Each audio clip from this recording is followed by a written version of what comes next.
নিৰ্বাচন সমাগত আৰু এই নিৰ্বাচনৰ কাৰণে পূৰ্ণ গতিত আমি কাম কৰি আছোঁ। আমাৰ সকলো কৰ্মীবিলাকে কাম কৰি আছে। এতিয়া সকলো বুথ কমিটি আমাৰ শক্তিশালী হৈছে আৰু সকলো জাতি জনগোষ্ঠীৰ লোকসকলে সদায় সহযোগ কৰি আহি আছে। আৰু অহা নিৰ্বাচনত 7 তাৰিখৰ যিটো নিৰ্বাচন আমাৰ UPPL দলক সকলোৱে ভোট দিবৰ কাৰণে সাজু হৈ আছে। আমাৰ কৰ্মীবিলাকো ফিল্ডত লাগি আছে আৰু এইবাৰ খৈৰাবাৰী সমষ্টি কোনো দলে জিকিব নোৱাৰে। UPPL আমি জয়ী হ'মেই। হয়, আপুনি মূলতে আমাৰ BTR অঞ্চলত বসবাস কৰা বড়োৰ লগত অন্য জনগোষ্ঠীৰ লোকসকল আছে। ইয়াতে সকলোৱে একেলগে আমি বসবাস কৰি আছোঁ, ভৱিষ্যতলৈও থাকিব লাগিব।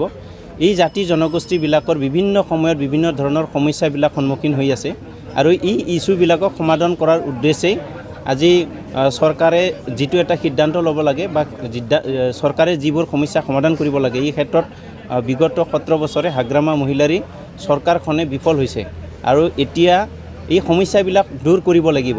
এতিয়া নিখিল বড়ো ছাত্ৰ সন্থা আৰু NDFBৰ 4টা গোটৰ লগত কেন্দ্ৰীয় চৰকাৰ ৰাজ্য চৰকাৰ চুক্তি সম্পাদন কৰিছে। এই চুক্তি আমি বাস্তৱায়িত কৰিব লাগিব, বাস্তৱত ৰূপায়ণ কৰিব লাগিব। প্ৰতিটো চুক্তিৰ দফাসমূহ ৰূপায়ণ হ'ব লাগিব, এইটো এটা লক্ষ্য। বিভিন্ন জাতি জনগোষ্ঠীক অধিকাৰ দিয়াৰ কথা আজি চুক্তিখনত আছে। এইটো সকলোকে দিয়াৰ কাৰণে আমাৰ এটা লক্ষ্য আছে।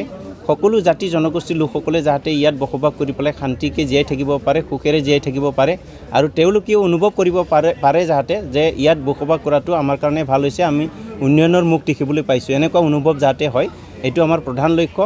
ভূমি অধিকাৰৰ কথা লৈ কিছুমান প্ৰশ্ন হৈ আছে। ভূমি অধিকাৰ যিটো আছে সেইটো সমস্যা সমাধান কৰিবৰ কাৰণে UPPL দলে পলিচি লৈ আহি আছে আৰু বিভিন্ন যি চাকৰি বাকৰিৰ কথা আছে এইবিলাক ইছ্যু এড্ৰেছ কৰিবৰ কাৰণে বা সমাধান কৰিবৰ কাৰণে এতিয়া UPPL দল সংকল্প আৰু পলিচি লৈ পেলাই ওলাই আহিছে।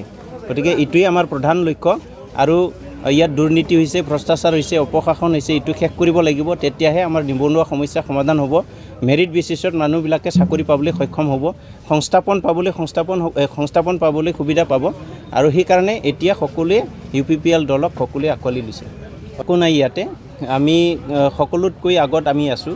আমি এতিয়া আমাৰ সমীক্ষা মতে 28,000 ভোট আমি পাই আছোঁ আৰু সকলো জাতি জনগোষ্ঠীৰ সঁহাৰি আমি লাভ কৰিছোঁ। কেৱল বড়ো জনগোষ্ঠী নহয়, বিভিন্ন জাতি জনগোষ্ঠী ভাষা ভাষী লোকসকলৰ আমি সঁহাৰি পাই আছোঁ, সমৰ্থন পাই আছোঁ আৰু তেখেতসকলৰ সঁহাৰি আৰু সমৰ্থনেই BPF দল যে ইয়াতে নিশ্চিহ্ন হৈ গৈছে এইটো বুজাই আছে। ইয়াত কোনো দলৰ অস্তিত্ব নাই। BPF দল এটা সময়ত আছিল, কিন্তু BPF দল 15 বছৰীয়া শাসনকালত তেওঁলোকৰ বিভিন্ন দুৰ্নীতি ভ্ৰষ্টাচাৰ দেখি পেলাই আৰু ৰাইজে যিহেতু ঠগ প্ৰবঞ্চনা প্ৰতাৰিত হৈছে, সেইকাৰণে আজি ৰাইজে BPF দলক মানে ইয়াত ৰিজেক্ট কৰিব বিচাৰিছে। আমাৰ UPPL দলক তেওঁলোকে আদৰিব বিচাৰিছে আৰু UPPL দলে প্ৰথম শাৰীত আছে আৰু বাকী দলবিলাকে কিন্তু বহু পিছত আছে। যি দলৰ ফালৰ পৰা যি দলৰ কৰ্মীবৃন্দই এনেকুৱা হিংসাৰ আশ্ৰয় লৈছে তেখেতসকলক আহ্বান জনাইছোঁ, তেনেকৈ কোনো হিংসাৰ আশ্ৰয় ল'ব নালাগে। আজি ইলেকশ্যন হ'ব, কালিলৈ ইলেকশ্যন শেষ হৈ যাব। আমি সকলোৱে মিলি পেলাই চলিব লাগিব। এইটো এটা গণতান্ত্ৰিক দেশ, সকলোৰে অধিকাৰ আছে। ইয়াত কাৰোবাৰ অধিকাৰটো দাবী ধমকি ভয় ভাবুকি দি পেলাই খৰ্ব কৰিব বিচাৰিলে এইটো নহ'ব। গতিকে এতিয়া ইলেকশ্যনৰ বাতাবৰণ চলি আছে। 7 তাৰিখত ইলেকশ্যন হ'ব আৰু 2 দিন বা 3 দিনটো ধৈৰ্য ধৰি থাকিব লাগে। মই বিৰোধী দলৰ যিবোৰ মানে কৰ্মীবিলাকে যি ধৰণৰ এই হিংসাত্মক কাৰ্যকলাপত লিপ্ত হৈছে তেখেতসকলক বিনম্ৰতাৰে আহ্বান জনাইছোঁ যাতে কোনো কাৰণতে হিংসাৰ আশ্ৰয় নলয় আৰু নিৰ্বাচনত যদি আপোনালোকে ভাল কাম কৰিছে আপোনালোকক সকলোৱে সহায় কৰিব, যদি আপোনালোকে বেয়া কাম কৰিছে আপোনালোকক মানে উত্তৰটো তেনেকৈ আপোনালোকে পাবলৈ সক্ষম হ'ব। গতিকে আপোনালোকে তেনেকৈ হিংসাৰ আশ্ৰয় ল'ব নালাগে। কাকো ইলেকশ্যনৰ নামত যাতে কাকো তেনেকৈ আক্ৰমণ কৰা নহয়, কাৰো ওপৰত যাতে হাত নাদাঙে, কাৰো ওপৰত যাতে বেয়া ব্যৱহাৰ নকৰে, এই কথাটো মই এজন কেণ্ডিডেট হিচাপে আৰু কেন্দ্ৰীয় UPPLৰ অন্যতম সম্পাদক হিচাপে মই আহ্বান জনাইছোঁ।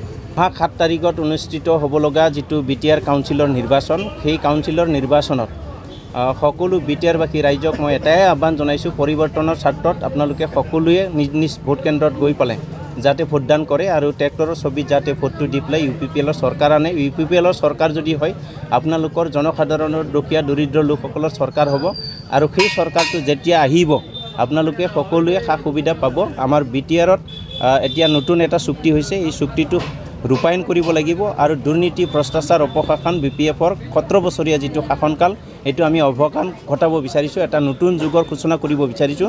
গতিকে সকলো স্তৰৰ ৰাইজক মই আহ্বান জনাইছোঁ, ভোটাৰ ৰাইজক, যে UPPL দলৰ ট্ৰেক্টৰৰ ছবিত ভোট দি পেলাই আপোনালোকে যাতে চৰকাৰ আনে আৰু আমাকো যাতে ৰাইজক সেৱা কৰিবলৈ সুবিধাটো দিয়ে, এইটোৱে মোৰ আহ্বান।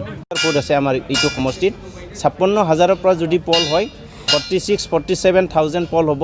তাৰে ভিতৰত 28,000 যদি আমাৰ লগত আছে বিৰোধীৰ কাৰণে হয়তো 18,000-19,000 ভোট বাচিব।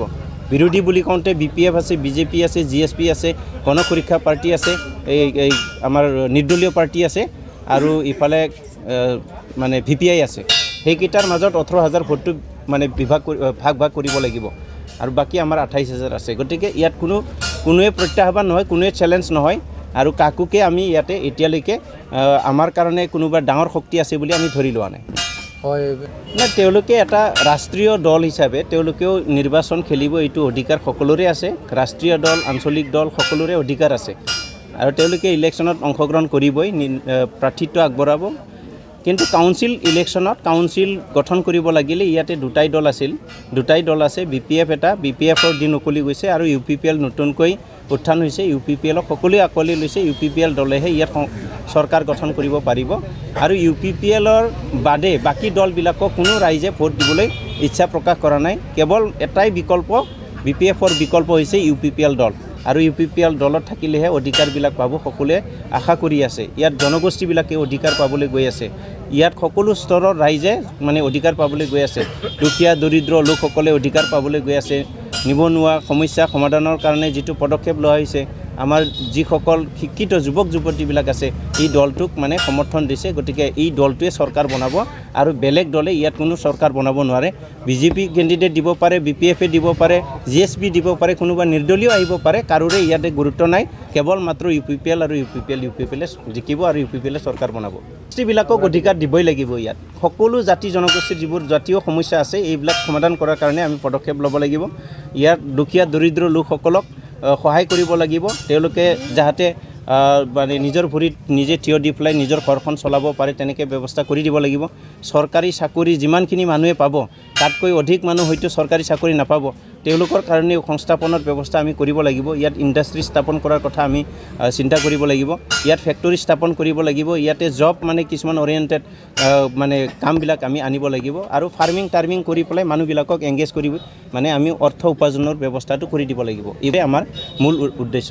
দলে চৰকাৰ গঠন কৰিব, নিৰংকুশ সংখ্যাগৰিষ্ঠতা লৈ পেলাই চৰকাৰ বনাব। 28ৰ পৰা 30টা সমষ্টি এতিয়ালৈকে চিউৰ হৈ আছে আৰু ইয়াৰ সংখ্যা, বিজয়ৰ সংখ্যা, চিটৰ সংখ্যা হয়তো আসনৰ সংখ্যাটো বাঢ়িব পাৰে, 35লৈ যাব পাৰে, কিন্তু 30লৈকে এতিয়ালৈকে 28ৰ পৰা 30লৈকে চিউৰ হৈ আছে। আমি চৰকাৰ বনামেই আৰু এই দলটো চৰকাৰ বনোৱাৰ ক্ষেত্ৰত ৰাইজৰে আশীৰ্বাদ আছে। ৰাইজে যোনফালে থাকিব সেইফালে চৰকাৰ বনাবই পাৰিব আৰু এইটো আমাৰ UPPL দলক ৰাইজে আদৰণি জনাইছে আৰু সকলোৱে আঁকোৱালি লৈছে। গতিকে UPPL দলৰ চৰকাৰ হ'বই।